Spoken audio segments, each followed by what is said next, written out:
Gold just passed $2,000 an ounce, setting the stage for a historic new bull run. Multiple billionaire investors are loading up on gold, including hedge fund founder Ray Dalio and real estate mogul Sam Zell, meaning now is the time to own gold. One precious metals expert is stepping forward with a big prediction. He believes we could see gold reach as high as $3,000 by the end of the year, possibly higher. So find out why and get instant access to his #1 gold investment for 2022. It's not bullion, an ETF, or a mining stock. In the past, folks using the same gold strategy could have been able to make nearly 50 times their initial investment. Considering how quickly the price of gold has been moving, you don't want to waste any time missing out on the gains he believes are in store for this investment. So to get a copy of his new free report with all the details, simply go to 2022goldmania.com. Again, that's 2022goldmania.com for a free copy of his new report.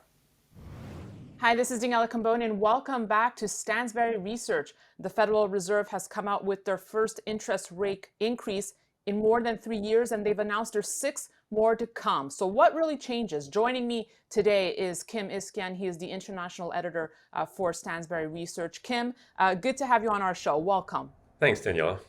So, in a way to throw a life raft out there in the wake of spiraling inflation, we see the Federal Reserve with their first interest rate hike. They've since announced that there will be 6 more. First and foremost, were you surprised by the news, Kim? I think this was, the good thing that the Fed has been doing is that they've telegraphed their intentions very clearly. And I think you can see by the market reaction that investors were pretty much assumed that this was going to be the case. And really, the Fed at this point couldn't step back, because if they did anything less than they'd already had said, then investors would be mighty worried that things were actually far worse in the economy than people think. And B, the Fed would be framed as not fighting inflation, which is at the top of the macro agenda.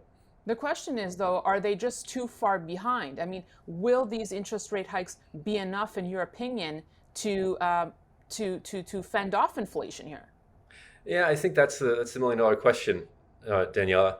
I think that if we flip it around, we really have to ask if in a funny sort of way, if the government is going to be able to pay its own debt at a higher interest rate. If you look at if interest rates hit 2%, right around 2%, which is what they're suggesting, at that point, paying off the interest on the federal budget, on the federal debt rather, will hit around $750 billion a year.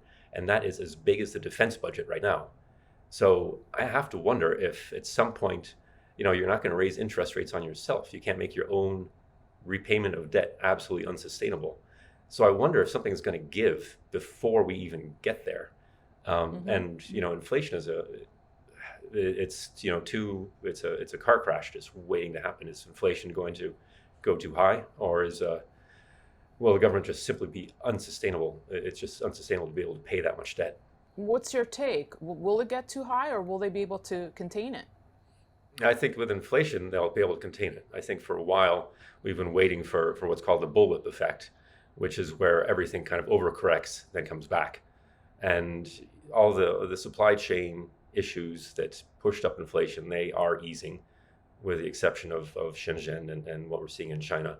I think a lot of those constraints will come back. I think upward pressure on prices from supply chain disruptions are going to diminish, and that's really going to help bring inflation down. So I think they will. Now, it's a balancing act, right? Like, okay, let's fight inflation, but at the same time, let's not wreak havoc on the stock market. Do you think stocks, longer term, 6 months here, will take a hit if 6 more hikes are to come? Markets just operate on anticipation and expectation, and now that expectation is pretty much baked in. So as long as the Fed doesn't do anything strange or unexpected, then no, I think stocks will do all right over the next 6 to 12 months. Now, Kim, you are the international editor over at Stansberry. You cover emerging markets, and usually with interest rate hikes, we see that it bodes well for some countries, others get squeezed. Who wins, who loses here? Well, I think here, certainly the commodities producers are going to win, and you can really split up emerging markets into commodity producers and commodity importers. I think one of the big winners here is going to be Brazil. Brazil is a major commodities producer. They produce pretty much everything. And the Brazilian stock market is trading at 3-year not 3-year lows, but rather the valuation level is around a PE of 10 compared with a 3-year average of 15. The stock market is still down by 2/3 from its peak in 2008, which was the last commodities boom. I think Brazil is going to be a big winner. I think you can pick out the losers. The losers are going to be countries like India that are big commodities importers. They rely on other countries to provide inputs. And of course, China is getting a little bit of the sharp end of the stick here too, since they're such a big oil consumer. So for investors out there, you would be looking at Brazilian equities right now. I would be. And I would also just throw out there, I think there are two economies that we don't even think about because they're so far off the radar, and those are Venezuela and Iran. Because if I'm the United States, if I'm Joe Biden, I'm looking for other sources of oil because gas prices are going up. And as we all know, gas prices are so important to the American consumer. So finding those marginal barrels of oil to ease the spike in the oil price, well, we have Venezuela and Iran. And Iran has 85 million people. It's a demographically fantastic, young population. I went there several years ago. It was fascinating. It's just a market that's untapped, that's waiting to explode. It has a well-developed stock market cap of about $130 billion. Not huge, but large by emerging market standards.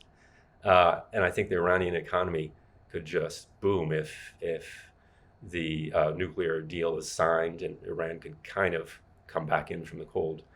Something similar with Venezuela. So those are two emerging markets that we don't even consider emerging. We consider them kind of in the deep freeze. That's right.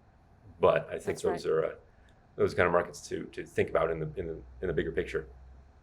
Well, I guess, especially with Iran, there's such a misconception. As you say, you were, blown away by what you saw, and there's such a disconnect by what we see in the media. Is that a correct statement? Oh, so much so. I was there for all of a week, Daniela, so I'm hardly an expert on it, but just being able to go there and kind of get a feel for things and talk to people and travel around a little bit, and you get a sense, okay, this is an economy. All it needs is a little bit of fuel, and the fire could be a bonfire real fast in a good way. Curious to get your thoughts on Russia, Ukraine. I know offline we were having a conversation about the sanctions, and hopefully, if there is a resolution, there is a thought that, well, then the sanctions just kind of go away and everything will go back to normal. But you say not so at all. No, I think, Danielle, if you're a teenager and you break curfew, then you're grounded, right? You're grounded for a week, let's say. And that's kind of your sanction. Well, what Russia's done, it hasn't just broken curfew. It's TP'd the neighbor's yard. It's wrecked the car. It's set fire to town hall. It's done all sorts of things. And you don't just turn around and say, okay, sorry. And dad doesn't just pat you on the back and say, oh, it's okay. No, these are serious sanctions. What Russia has done is broken the entire infrastructure of European peace. And sanctions aren't going away anytime soon. And that's something, I know you interviewed Jim Rogers recently. I just had him on as well, and that's a question I posed to him, is where do we go from here? I mean, how do talks resume with Russia? I'm talking like 3-4 years down the line. What does that look like? That looks like a heavily sanctioned Russian economy still. That's Vladimir Putin somehow hanging on, being able to declare victory, keeping an iron steel grip on the population. And that's Russia. I lived in Russia for 9 years, starting in the mid-90s, and I can just see how it's totally reversing to back then. It's so bizarre. And I don't think Russia really re-enters the sort of global financial, economic, political infrastructure for years to come. It's turned itself into a total pariah state. And Kim, would you say that China has to be careful about how they're seen with their relationship with Russia? Because if they get too cozy, then what does that mean for China? Yeah, I think, if China flips this around, China could come out way ahead. If it can kind of through the back door orchestrate some sort of peace deal and bring Putin to the table and say, look, we don't want these high commodity prices because that hurts us. And you're kind of destroying things. We don't want to be too close to you because then we're kind of tarred with your pariah state status. China could elevate itself to the statesman of the world by bringing Vladimir Putin to the negotiation table and really making it stick. China doesn't have much soft power. This could, put China well ahead, and it's in its own best interest because higher commodities prices are lethal for China. Xi Jinping doesn't want Chinese people out on the streets protesting higher bread prices. He's as allergic to protests as Vladimir Putin is. Right. No, that's a valid point. And just a question: do European nations that are, heavily rely on Russian oil right now, do they have, what would be the best alternative for them? And do you think they're going to be start looking for those alternatives? I think they have no choice. I think the kind of slow walk toward green energy is going to become a jog. I think looking for alternative sources. I mean, I mentioned Iran and Venezuela, but actually making that happen is not a fast process. It takes a long time. Nuclear, I've long been a fan of nuclear energy. My dad was a nuclear engineer, and I think nuclear power is simply the best source in so many ways. I think Germany, for example, needs to reevaluate that. I think there's a nuclear renaissance of sorts throughout the world as people realize that relying on somebody else for a critical input to their economy and to heat their houses is just such a terrible idea.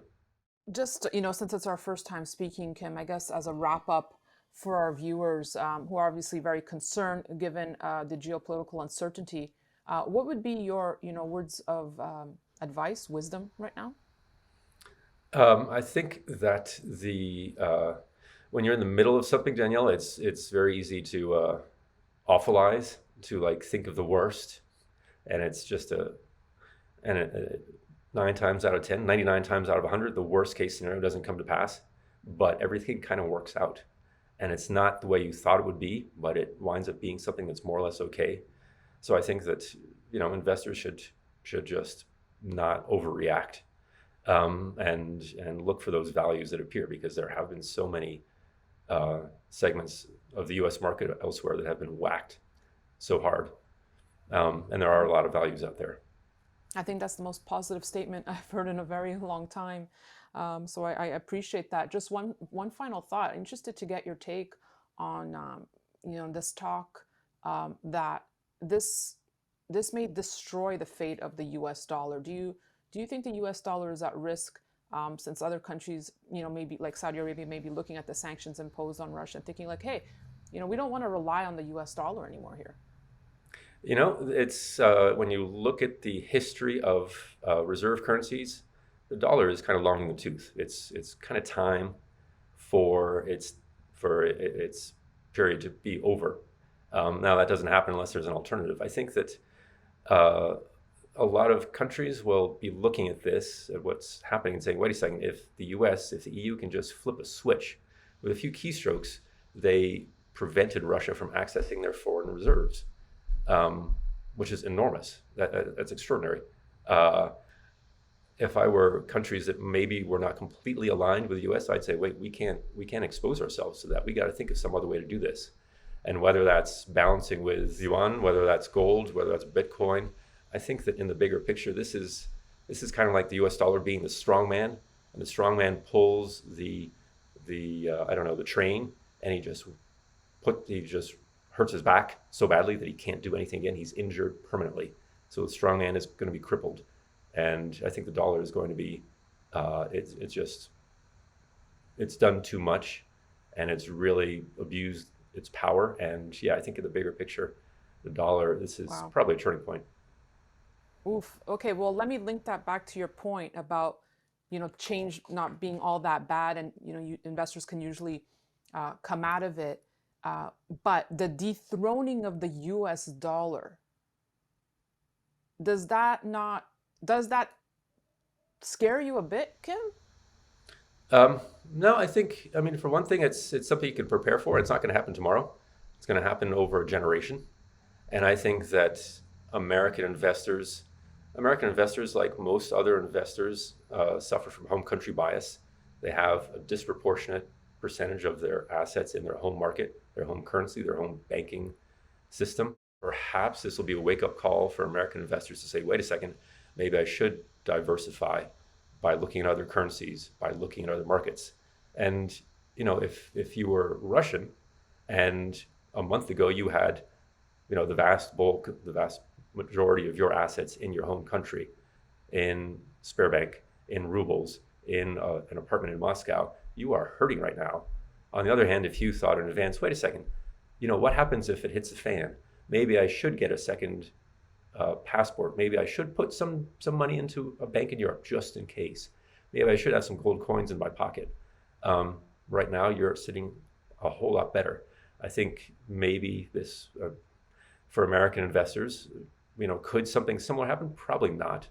But the dollar's slowly being dethroned, as you put it, may well be a wake-up call for American investors to diversify, to look at other currencies, to look at other assets to put their money into.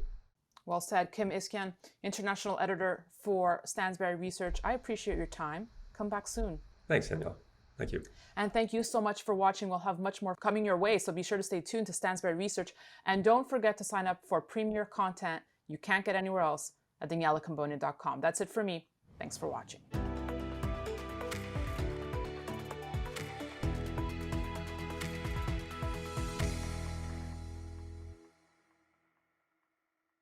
Opinions expressed on this program are solely those of the contributor and do not necessarily reflect the opinions of Stansberry Research, its parent company, or affiliates.